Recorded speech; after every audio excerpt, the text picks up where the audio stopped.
Ana, en Confama nos declaramos como una organización posibilista que busca ser plataforma de desarrollo para la clase media en Antioquia. Desde tu experiencia y desde tu conocimiento, ¿cuál crees es el momento clave para detonar el talento y el potencial de los jóvenes? ¿Es en su primera infancia, es en la etapa escolar, universitaria, o es un proceso espontáneo que se da de forma temporal? Pues yo no voy a escoger ninguna de las anteriores, yo te voy a decir que yo creo que es un proceso integral. Primero porque las cosas que no haces en la primera infancia muy difícilmente las vas a corregir luego, y por lo tanto ese es un espacio que hay que atender con muchísima atención y con muchísimo amor. Pero eso no quiere decir que eso tampoco sea suficiente, porque luego viene la capacidad de los niños y niñas de soñar, de crear y no de obedecer, por ejemplo. Y eso también implica entornos creativos donde hay ciertos conocimientos cognitivos que hoy deberían ser de base, como el bilingüismo y ciertas habilidades digitales. Hay una formación socioemocional que necesitamos en todos los niños y niñas de este país. Nosotros no podemos seguir criando niños y niñas que no sepan lidiar bien con la frustración, que no sepan recibir golpes y levantarse, que no sepan confiar en sí mismos y soñar con otras posibilidades. Y luego tienes que acompañar a esos jóvenes, porque ese sí que es un momento vulnerable, el momento donde las personas sentimos que tenemos que pertenecer. ¿Y a qué pertenecemos? Es una pregunta muy crucial.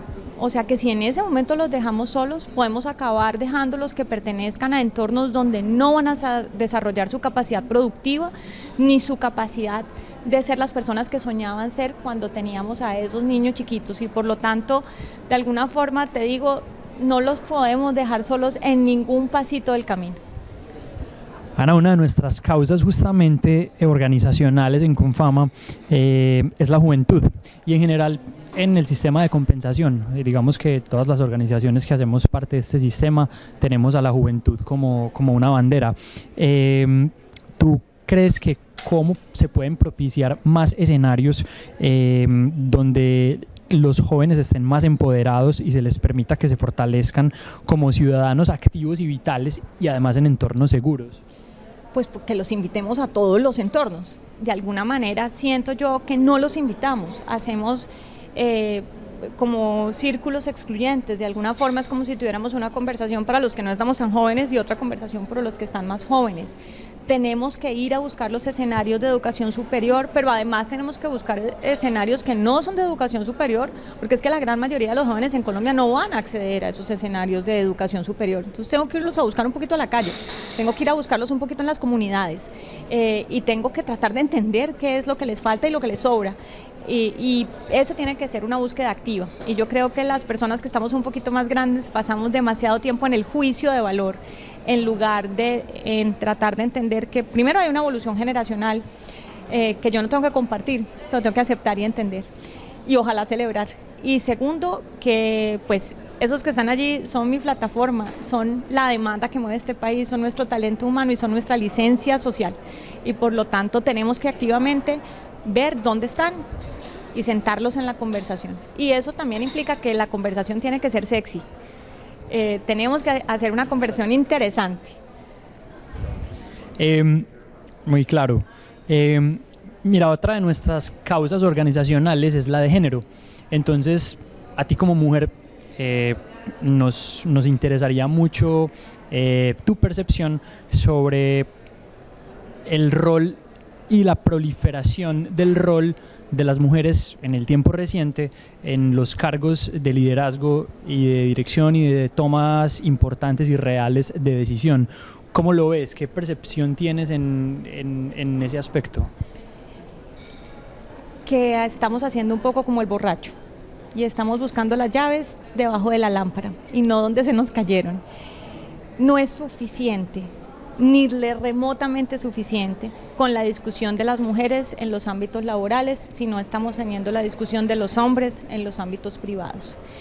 No va a haber forma de que rompamos ningún techo de cristal si nosotros no tenemos a un socio social. No me refiero ni siquiera a mi pareja, sino que socialmente hay ciertas cosas que son no solamente ineludibles, sino que no quisiéramos eludir. No queremos eludir la responsabilidad con nuestros niños y niñas, pero yo tampoco quiero eludir la responsabilidad con nuestros padres, ni el cuidado de las personas que están en una etapa vulnerable o que están enfermos o que ya sencillamente están mayores.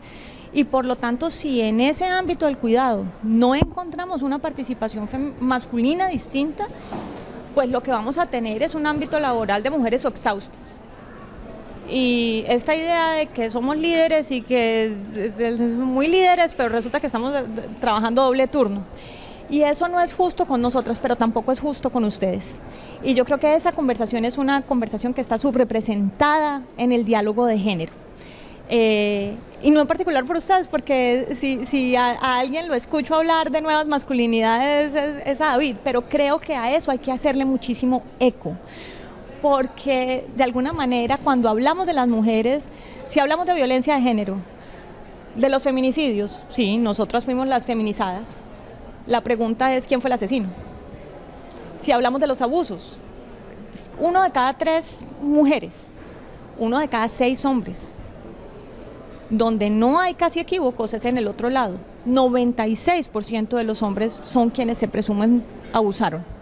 Ahí hay preguntas que no nos estamos contestando y en esa educación de los niños es donde tenemos que hoy poner más atención, porque mis niñas están empoderadas, mis niñas están llenas de posibilidades, mis niñas están cambiando el mundo, pero no les estamos dando los mismos instrumentos a los niños del futuro. Vale, y finalmente te regreso al terreno de la educación. Me gustaría preguntarte y saber ¿cómo crees que las cajas de compensación podemos seguir aportando y estimulando la conversación a través de la lectura y a través de la cultura, esparciendo eso por los territorios donde tenemos interacción? Pues yo creo que ustedes tienen una camiseta que es irreemplazable, que es precisamente la de estar en esos territorios y la de poder buscar el talento que está ahí. Colombia es un país increíblemente musical e ingenioso. No siempre usamos el ingenio para cosas productivas o buenas, pero sigue estando allí. Yo creo que reivindicar un poco esas otras expresiones que además normalmente son muy de las personas más jóvenes, ese potencial que tiene, de nuevo, sin el juicio. Es que la letra está horrible. Pues, sí, y podríamos opinar lo mismo de eso, de las otras letras que escuchaban nuestros padres.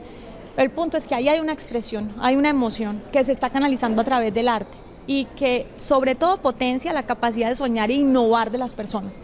A eso tenemos que echarle todo el abono posible, acuñarlo, arruncharlo, nutrirlo, porque esa es una nueva manera de transformar el mundo y la producción. Muchas gracias.